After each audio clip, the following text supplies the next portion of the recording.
τους έχω ξαναβγάλει ρε παιδιά. Ναι. Ναι, γιατί πήγαινε. Ο άνθρωπος έχει πάθει άλλο πέρα εδώ. Όχι ρε,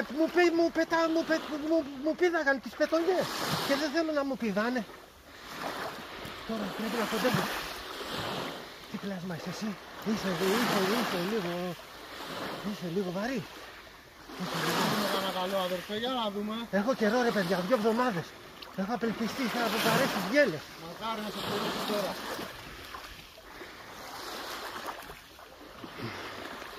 Για πάμε να δούμε.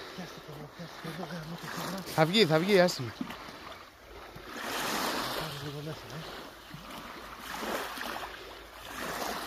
Πάμε.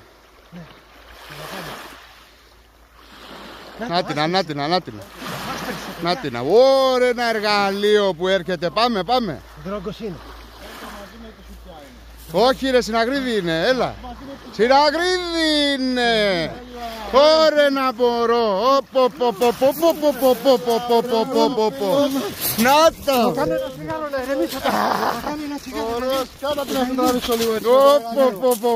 Ρε φίλε, έκανε δύναμη. Αυτό είναι.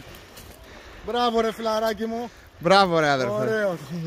Μπράβο. Ωραίος. Είναι βρικολιακιάστικο. Ναι, ωραίο. Κοίτα εδώ και πόσο στο τσάκ την πήρα, να ξέρεις. Στο τσάκ την πήρα, κοίτα. Τι καρδός, δεν κατάλαβα. Την κάρβωσα ρε. Την ώρα που έπιασα την πετονιά, με πήρε στο χέρι καλά. Έτσι κάνω τον γκάπ που της έκανα και την Δεν επήρα. καρφώνονται μόνα τους ρε φίλε. Όχι.